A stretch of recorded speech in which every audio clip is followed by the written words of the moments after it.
The first presentation is to recognize the Canada Gairdner Whiteman Award, which this year's recipient is James Hogg.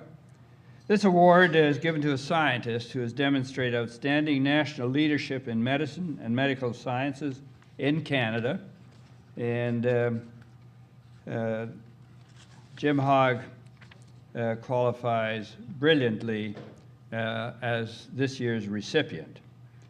He received his MD from the University of Manitoba in '62 and his PhD in 1969 at McGill, where he began his journey in the pursuit of understanding the pathology of the lung, followed by a period of residency at the Massachusetts General Hospital, and then subsequently to his training, moved to UBC, where he has been for the next 35 years, providing outstanding leadership, creating an institute that bears his name, that is world-renowned, internationally recognized center for research, not only in pulmonary area, but in cardiovascular and critical care medicine.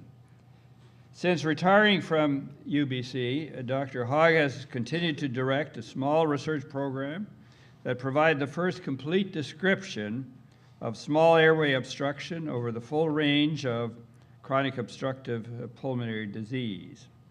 He has developed some novel techniques to delineate the various abnormalities that occur in this malady, and has described a gene expression signature for human emphysematous destruction measured by these new techniques. His presentation this afternoon is entitled "The Pathogenesis of Chronic Obstructive Pulmonary Disease, a Lifetime Fascination." Please join me in welcoming Dr. Hogg.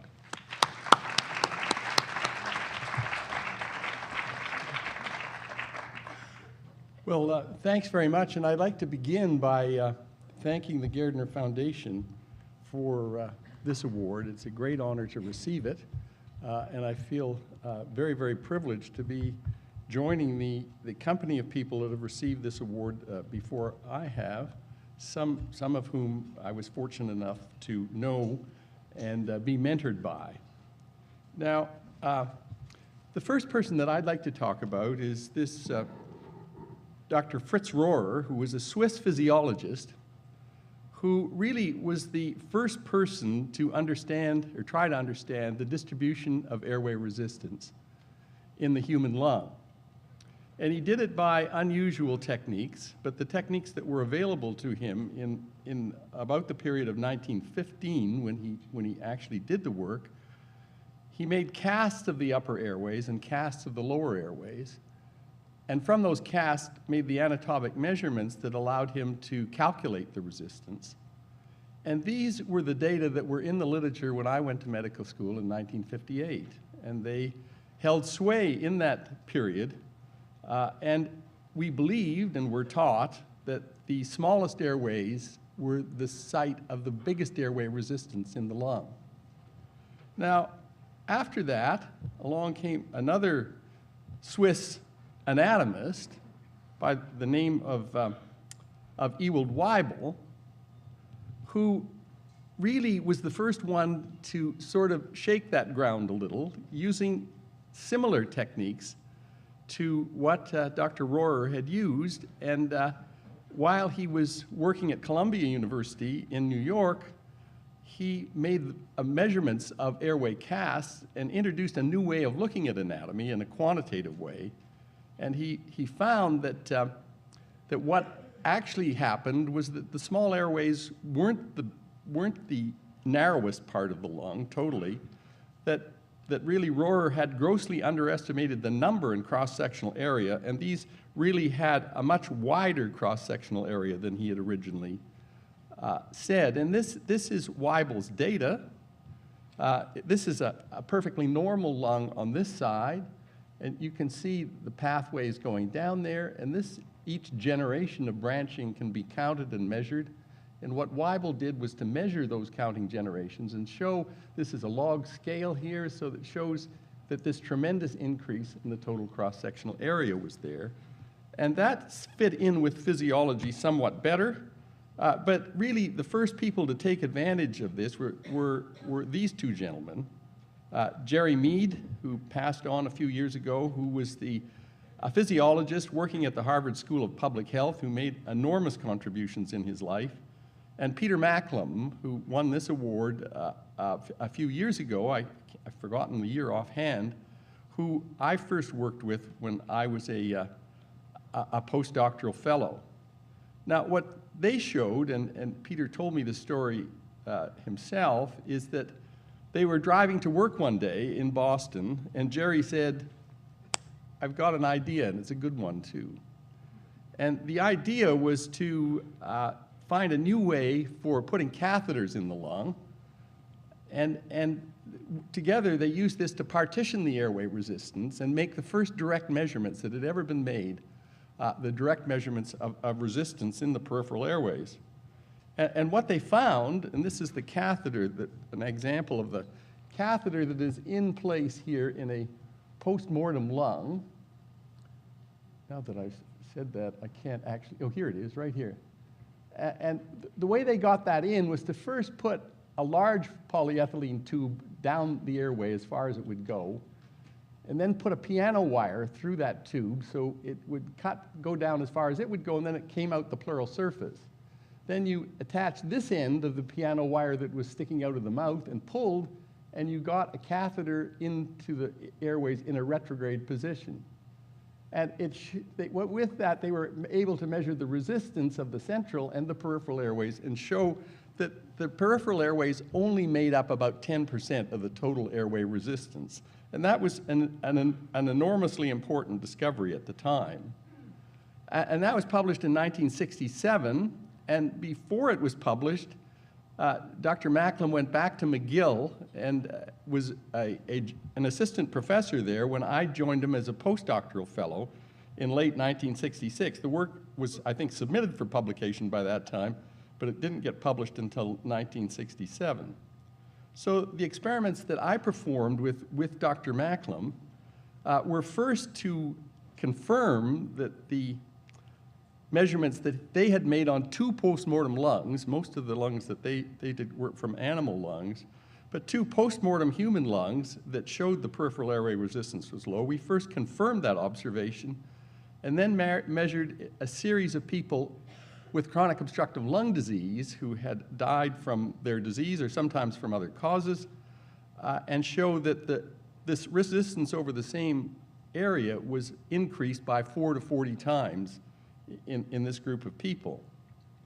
Now, that Mead suggested in an editorial in another editorial in the New England Journal that suggested that the smaller airways, 2 millimeters in diameter, smaller than that, were a silent zone within the lung where disease could accumulate over many years without either the patient or their physicians becoming aware of it.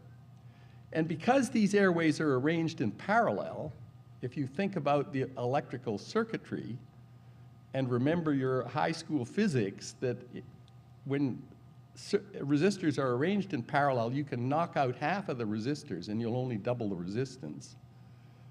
And that the peripheral resistance was only 10% of the total anyways. If you knocked out half of your airways, you'd only double that resistance, and you probably wouldn't notice it. Now, this is a diagram of how you breathe. There's flow on this axis and volume along this axis. And as you breathe, that's how you take a breath in. So you take about half a liter of gas into about 3 liters of gas, and you breathe out.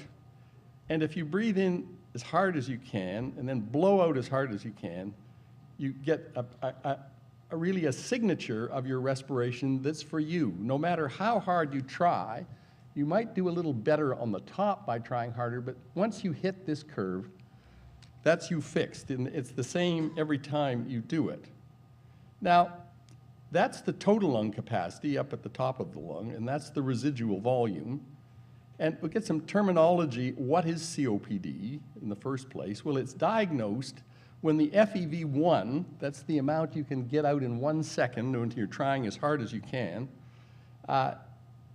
it related to the FVC, which is getting right down to the bottom of your lungs, that ratio, when that falls below 7.7, then it's likely that you have mild airway obstruction. And as that gets worse, this has been used used really by a group in Britain, Fletcher and his colleagues, and from 25 years on, it's all downhill, and this is your FEV1 plotted as a percentage of the predicted value at age 25, and this is for a group of London postal workers that were followed over a number of years. And if you're a non-smoker, that would be the way that you would decline. If you were the majority of smokers, this is what would happen to you, and if you stopped smoking, you would recover. But for this group of people who are susceptible minority, they decline more rapidly than everybody else. Now, based on your FEV1, you can fall into one of these GOLD categories, and GOLD just stands for Global Obstructive Lung Disease, and it was a consensus conference that was called by the NIH and the World Health Organization, where a group of physicians interested in the lung got together and made these categories so that people around the world would know when they said something what they were talking about. So this is the people with the mildest disease. They have a low ratio, it's fallen below 7, but their FEV1 predicted is still above 80% of the control. So their FEV1 is normal, but they've got an abnormal ratio. And then things get worse after that, and I'm going to superimpose some figures now on how many people actually have COPD. And this is data from the BOLD study, which was done in Vancouver, which has now been expanded across Canada as the CanCOLD study and involves a population sample of 9 Canadian cities.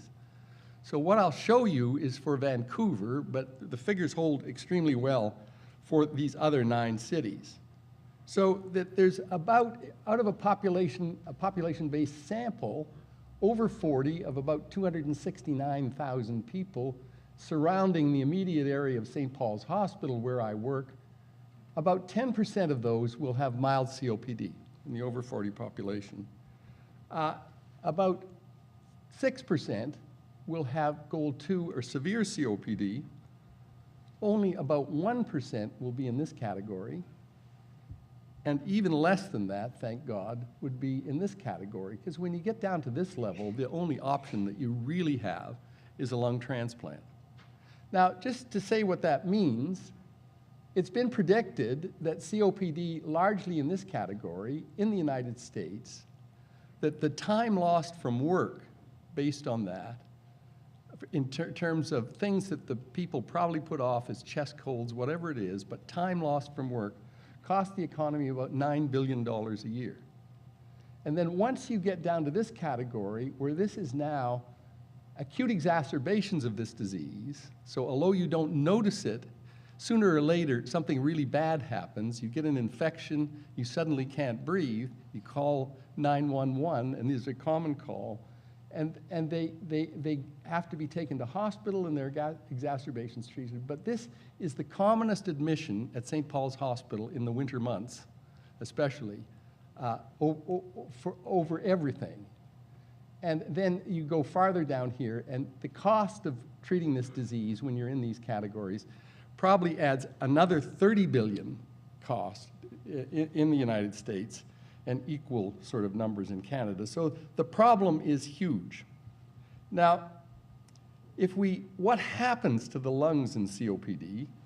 Here's our normal lung that you saw previously, and now you can see an abnormal lung, and I think you can appreciate these things hanging out here like Christmas tree balls. And those are centrilobular emphysematous spaces, and that's the area of the lung that really takes a beating. And I'll talk a few minutes about what that's all about. Now, I want you to notice this, and this is, I don't want this to be a tirade against smoking, but the facts are that tobacco smoking is the biggest risk factor for this disease.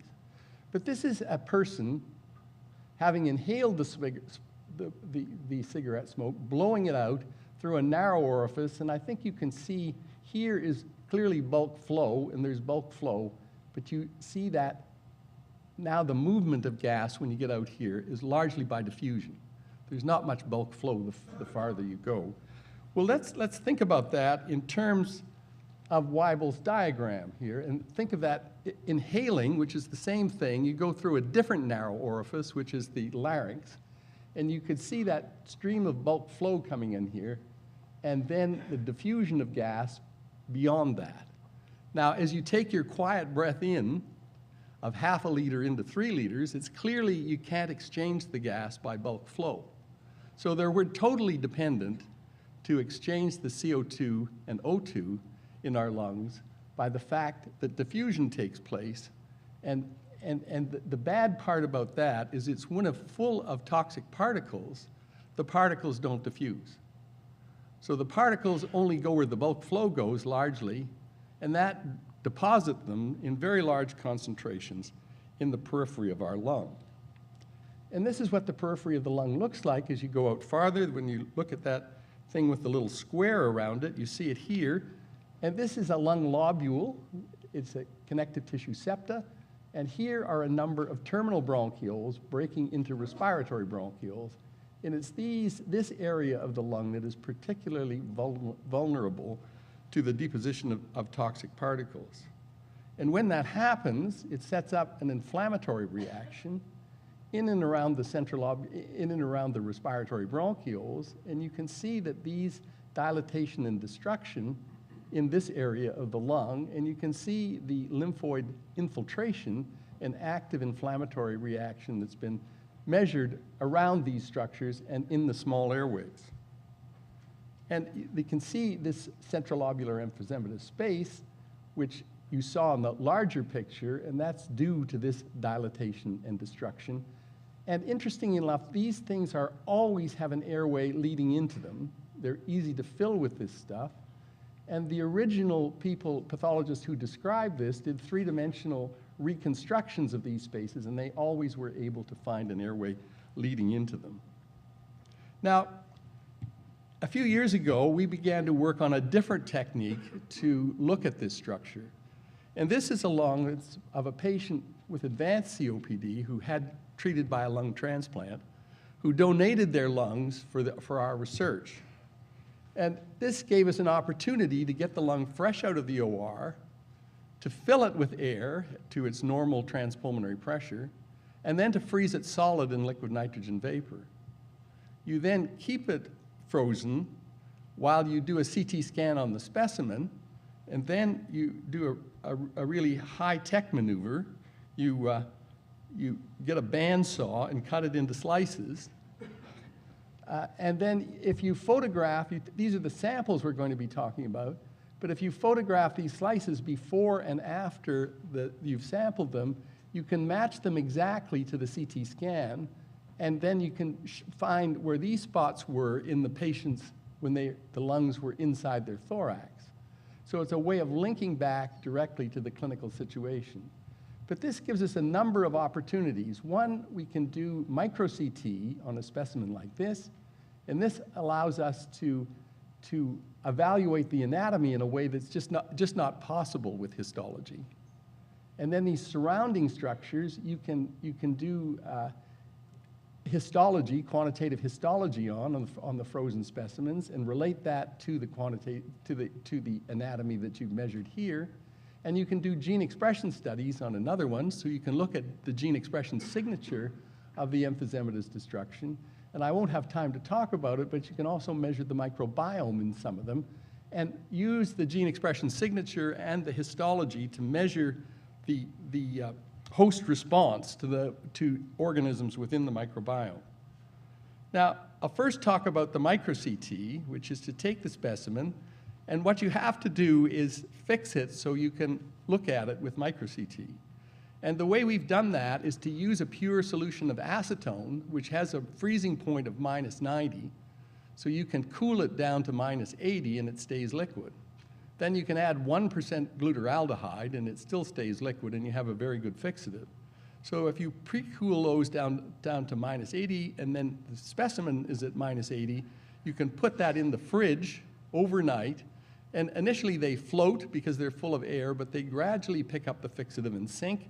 And in the morning, you have a fixed specimen at minus 80 degrees, and you can warm it up to room temperature and critical point dry it, and examine this entire core here by micro-CT. And that gives you the advantage to go through here, getting images like this, and I'll show you in higher power in a minute. But you can go through in sort of 4 micrometer sections. And you can count things like the terminal bronchioles and measure them directly, and you can measure the emphysematous destruction and airway wall thickness and a number of other things. Now, this is an example of a micro-CT at slightly higher magnification. This is a terminal bronchiole here breaking into a respiratory bronchiole, and you can see it's sort of collapsed here. If you saw that on histology, you'd be stuck with it, but the micro-CT gives you a chance to adjust it into the XY plane and allow you to exactly measure where this terminal bronchiole is. It also gives you the opportunity to shift it into the Z plane and make very accurate measurements of the airway, something that you couldn't begin to do with histology. Now, if you collect the data from that, and we'll just go to the number of terminal bronchioles in one lung. So this is the controls, and these are donor lungs that are released for research when they're no longer suited for lung transplant. An example of why they would get one is if the people harvesting the organs found a tumor somewhere that they didn't expect, they wouldn't use the organs for transplant. And we've got some specimens that are released like that, and others we've got when they haven't been able to identify a recipient in time. But you can see if there's 22,000 terminal bronchioles in one lung, in the controls, it dropped down to about 2,400. So it's about a 90% reduction. Now, this is what was interesting to me in doing this, and one of the stimulus to see what happened to them, is when the original experiments were done with Peter Macklem and we saw this increase in resistance, when you calculate how many of the airways you have to take out to get a 4 to 40-fold increase in resistance, it's nearly 90% of them. Because the first half doesn't do much, the second half does a lot more, and when you get down to smaller numbers. Now, we just didn't think that was possible. We didn't think that there would lose that many terminal bronchioles. But in the event, the data show that you do lose that many, and the question is, when does that start? Does it start early in life? If I told you when you were 30 that you were losing your terminal bronchioles at the rate of 1,000 a year, it would take until you're 53 to lose half of them. And that wouldn't do much to your resistance. And the question is, would you want to do anything about it? And I suspect the answer in most people would be yes. Now, we can't do anything about the aging of the patient here because we've just got one patient. But what we can do is say, what comes first, those emphysematous destructions, or is it the terminal bronchioles disappearing? And this is the measurement of the emphysema. This is the LM, which is a measurement of interalveolar distance. And this is the lung slice, and these are the controls. And you can see it's pretty steady up and down the lung when it's evenly inflated, like we have it there. Your alveoli are slightly bigger when you're sitting there in your chair because you have a pleural pressure gradient that keeps the ones at the top of your lung more expanded. But outside the chest, they're exactly the same. Now, if you look at that as a frequency distribution, what that happens, what you mean is that the dimensions, the LM of the control lungs ranges from about 225 here up to about 600. The mean value is about 350, and the 95% confidence interval is 489. So we can then go back and say, what happens to the airways at different levels of lung destruction? Because in those cores, we can measure the LM at 20 or 30 different levels in the specimen. So this is the data you just saw, the frequency distribution. And the yellow bars are the panlobular emphysema. This is people with a genetic defect in alpha-1 antitrypsin. And this is the central lobular emphysema, which is the more common variety that is seen largely in tobacco smokers. But this is within their lungs, and this is where the LM is in the normal range. So there's no emphysema in these lungs, and we can ask the question, what happens to their airways?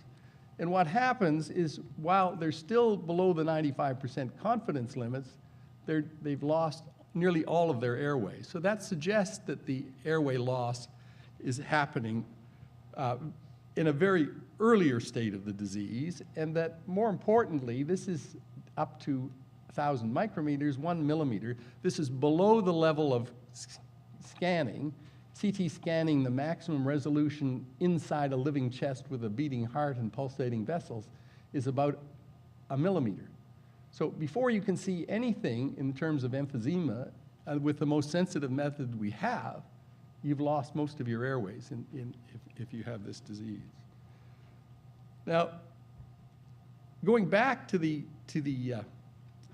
what happens in the lung, this is the lobule we saw before. This is a terminal bronchiole that you can see, and this is a series of terminal bronchioles here. So what we think is happening is that these terminal bronchioles are the ones that are being subtracted out, and that the central lobular emphysema that forms beyond the surviving terminal bronchioles form largely to collaterally ventilate the regions of the lobule that don't have any airways anymore. And people always ask me, well, what's happening to these airways? And my answer is, I don't know, but what we think is happening is when they're destroyed, just like the respiratory bronchioles, where they dilate and the tissue disappears, we think it's the same process that's going on in here, because we lose those airways and they vanish sort of without trace. There's not a lot of fibrous nubbins that you'd expect if it was a fibrotic disease. Now, with this technology, you can compare the micro-CT to the histology. And just there's the specimen you've seen before, and there's a specimen with a micro-CT, and now you can have the histology. So we can quantify the volume of small airways in here the same way that a geologist finds out how much gold there is in a rock. So you take the rock and you volume it. That's what the geologists do, and they break it up into small pieces, and they take a random sample, and they point count the surface of the thing, and of the rock on a random sample, and they get the area fraction of the mineral they're interested in. And they multiply that area fraction by the total volume of the rock, and that gives them the volume of the mineral that's there and tells them whether it's worth mining or not. Well, we do the same thing. We ask a computer to give us this area. We get the fraction of the area that is taken up by tissue, and then we get the fraction of the tissue that is taken up by small airways. So we get the volume of small airway tissue. And then we can go to the next level of magnification, and we can calculate the volume fractions of the various cells that are there, and the number of fibroblasts, and the types of collagen and proteoglycans and other things that are there. And this is the data from that. I'm not going to go into this in detail, but just to orientate you, here's the control. Here's to the peak of the emphysema at 600. This is 600 to 1,000, and this is beyond 1,000. And this height of the bars gives you the volume of tissue, so that initially it increases a little, and then it comes crashing down, which fits well with the fact that the number of airways are gone. It was puzzling for a while because we get this low volume of tissue, and the airway walls that survive look thicker. Now, if you follow this sort of brown bar here, this is the volume of elastin, and you can see the elastin going down. You can also see the collagen 1, which is a good marker of scar formation, increasing, and the collagen 3 going down, and the total collagen, this lighter green, also going down, and other changes. So in addition to the loss of terminal bronchioles, there's intense remodeling of the airway wall the same, and we can get information about this, including the inflammatory cells, the details of that, which I won't show. So the total volume of bronchiolar tissue initially increases and then sharply reduced by the time the emphysema is visible on the MDCT scan, and the reduction in total bronchiolar tissue is associated with extensive remodeling of proteoglycans, collagen, and elastin, and the inflammatory cells come in, and this is all consistent with scar formation in the surviving airways. Now, the next thing we can do on the tissue, and we actually do this on the same core of tissue that we did the histology on by taking one section, frozen section for the histology, and the next one for gene expression. So we can get the tissue and then do gene expression on that. So we can ask the question, how does gene expression change with the emphysema and with airway wall thickening? I'm going to concentrate on the emphysema in the interest of time and look at that profiling. And this is the heat map of that. We find that there's a 127 gene expression signature associated with progression of emphysematous destruction. This is no emphysema here, low LM, against severe emphysema here, high LM. And remember, by taking the samples from different heights, we get an idea within the same person, and therefore on the same genetic background, how these changes are taking place. Now, the genes that increase their expression are enriched for genes associated with B-cell activation and immune cell signaling pathways, which fits very well with the inflammatory response, which I won't tell you about, which is dominated by CD4 cells and B cells and macrophages. We can also, as we do that, the genes that decrease their expression are enriched for genes associated with the tissue repair process, including TGF-beta, actin organization, and integrin signaling pathways. Initially, because we thought the airway walls got thick, we thought the TGF-beta pathway should be activated and going up. We did repeated experiments, as did other people, and by God, the TGF pathway is always going down. So now that we know that that's the end stage of the disease, and the early stage of the disease is actually the destruction of the airways, it's probably not so surprising when it's going down to an end stage and scarring pathway that these pathways in the repair process are decreasing. And then what you can do, and by what I mean was done here, with the full collaboration of the bioinformatics group that we work with at Boston University, led by Avi Spira, a Canadian who did his MD at McGill and his postgraduate training in internal medicine here in Toronto before going off to Boston University, where he did respiratory disease and did a master's degree in bioinformatics at the very good school of bioinformatics that they have there. And there's a connectivity map, which for those who don't know what it is a program that's freely available on the internet that was a compendium of data that was put together by a group from the combined group from Harvard and MIT that work at the Broad Institute in Boston. And what that will do, if you feed your gene expression signature in, it will give you drugs that might reverse that signature. So it's a way of searching for drugs without doing it without any bias and doing it on human tissue. So that showed that what we found that is a tripeptide called GHK, and I'll talk about that in just a minute, that was supposed to reverse this and to confirm, get some information whether it actually does that. We used fibroblasts that were isolated from lungs affected by COPD, where this pathway was down, and showed that the TGF-beta could reverse this pathway. And we're doing other experiments along the same lines now. Now, what is GHK? It's a tripeptide, glycyl histidyl lysine, that circulates in the human plasma. It's complexed with copper, and it's bound to a plasma protein in concentrations that range from about 200 nanograms per mil at age 20 and falling to approximately 80 nanograms per ml by age 60. Synthetic GHK the copper complex is currently an ingredient in reparative and anti-aging cosmetic creams based on laboratory evidence of varying quality that suggests they activate wound healing and assist wound healing. They attract immune cells into damaged tissue, and they promote antioxidant and anti-inflammatory effects, and they stimulate collagen and glycosamine synthesis in skin fibroblast and promote blood vessel growth. All things that might be good in holding that. So in summary, what we found is a disease, COPD, quantified the histopathology,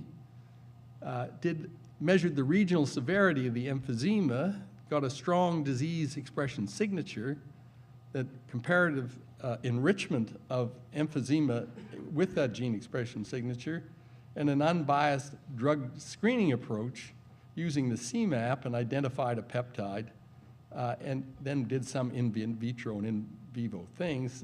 And then there's then a huge gap between the information we've garnered and what we would need to move forward into clinical studies for a potential novel therapy. And that's where we intend to go. While I was been traveling for the Gairdner Foundation, we've been helping, my colleagues and I have been meeting a deadline for a grant application, a response to the NIH called the CADET program.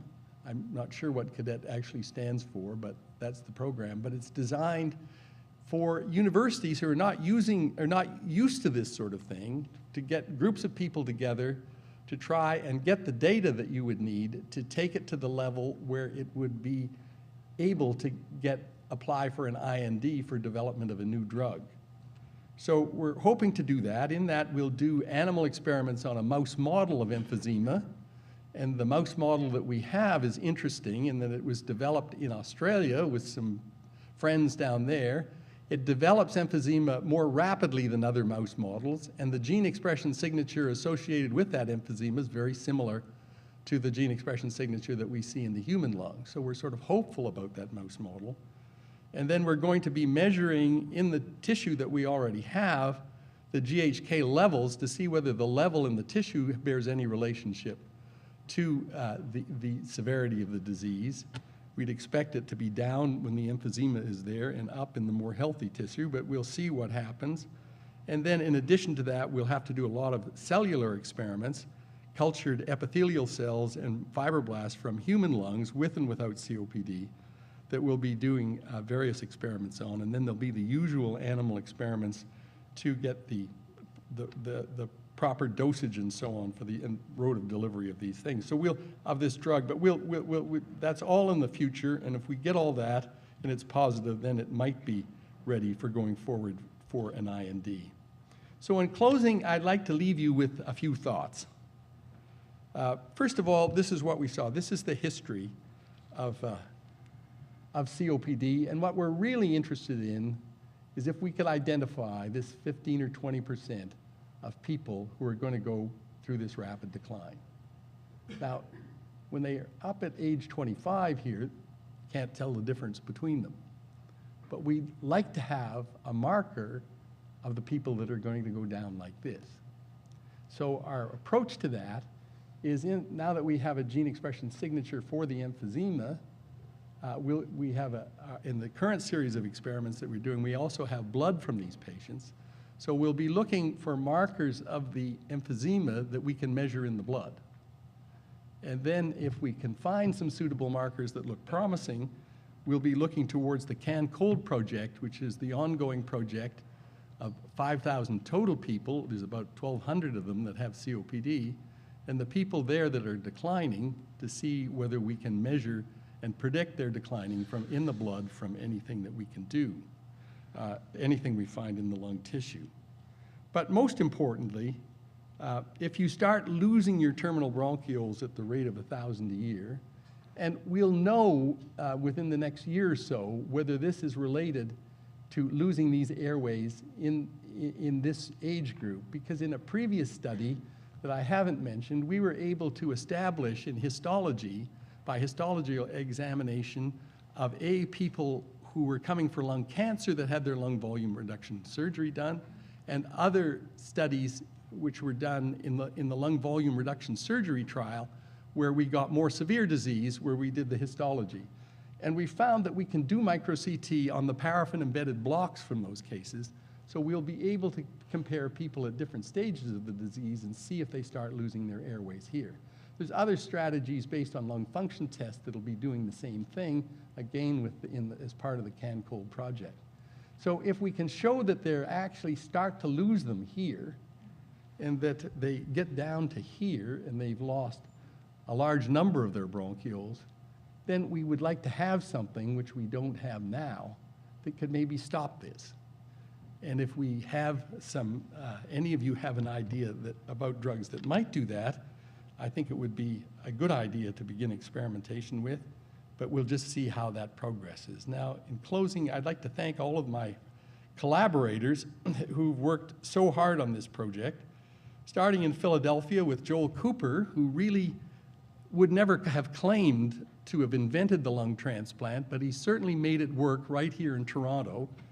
And I have the privilege of knowing Joel since we were residents in the Mass General many years ago. He's now in Philadelphia at the University of Pennsylvania, and he's the one, I went down there and we showed his group how to freeze the lungs, and it's his patients that are largely the patients that we're using in this study, and the other people listed there are people that work with him. From Vancouver, John McDonough, his PhD project was doing the micro-CT, and Masaru Suzuki, the histology that I showed, he did as a postdoctoral fellow with us. Ren Yuen is a young radiologist who's helped us a lot. And Tilly Hackett was a postdoc, now she's on our staff, a brilliant young lady who's doing all the cell studies for this work. And the other people are listed there I've worked with for a long period of time. And in Boston, Avi Spira, who I've mentioned, is the head of the bioinformatics group that we work with. Julie Zeskind and Josh Campbell got their PhDs working on the gene expression signature, and Mark Lenberg is the statistician, and Jen Bean and Gang Liu are people who do the microbiology, and those are our financial closures. And in closing, finally, I would again like to express my thanks to the Gairdner Foundation for this wonderful award. I truly appreciate it. It's a great experience, and it's been a wonderful learning experience for me to just be here this morning and listen to the other talks. Thank you very much.